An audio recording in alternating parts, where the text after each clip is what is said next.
प्रेक्षको नमस्कार. मी doctor Mangesh P Desai, Yashayu 99 Ayurveda wellbeing centre, Pimple Saudagar, Pune येथे आयुर्वेदाचार्य म्हणून कार्यरत आहे.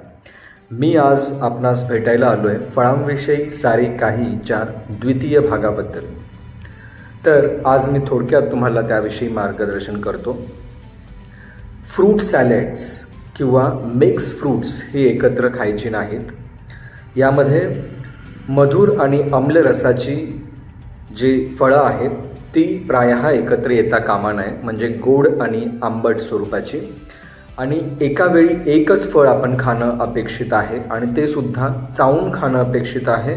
आणि प्रत्येक घास हा पातळ करून व्यवस्थित गिळणं अपेक्षित आहे आणि त्यातला चोथासुद्धा गिळणं अपेक्षित आहे. फक्त बिया काढून टाकायच्या असतात. ठीक आहे. आणि फळ हे जास्त पिकलेलं नसावं. मध्यम पिकलेलं फळ तुम्ही कोणतंही खाऊ शकतात. आणि दुसरी गोष्ट, फळांमध्ये तुम्ही साखर किंवा मीठ घालून खाऊ नका. फळ जसं आहे तसंच खाणं अपेक्षित आहे, म्हणजे शरीरामध्ये अतिरिक्त कॅलरीजसुद्धा वाढत नाहीत आणि खारटपणा शरीरामध्ये जास्त वाढणार नाही. ठीक आहे.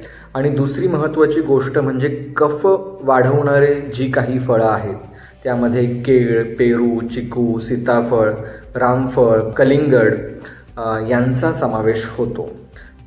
शिवाय फणस ह्याने सुद्धा कफ वाढत असतो. आणि ही फळं ज्यांना कफाचा त्रास आहे त्यांनी प्राधान्याने टाळावी आणि ज्यांना कफाचा काही त्रास नाही, ज्यांचा अग्नी चांगला आहे, अशी लोक ही फळं सुद्धा खाऊ शकतात. आणि महत्त्वाची गोष्ट म्हणजे काही फळं ही पचायला उत्तम असतात, अग्नीसुद्धा चांगला करतात. तर अशी फळं जी आहेत ती खाणं आपली पचनशक्ती वाढवण्यासाठी गरजेचं असतं, ज्याच्यामध्ये अननस आहे आणि पपई आहे.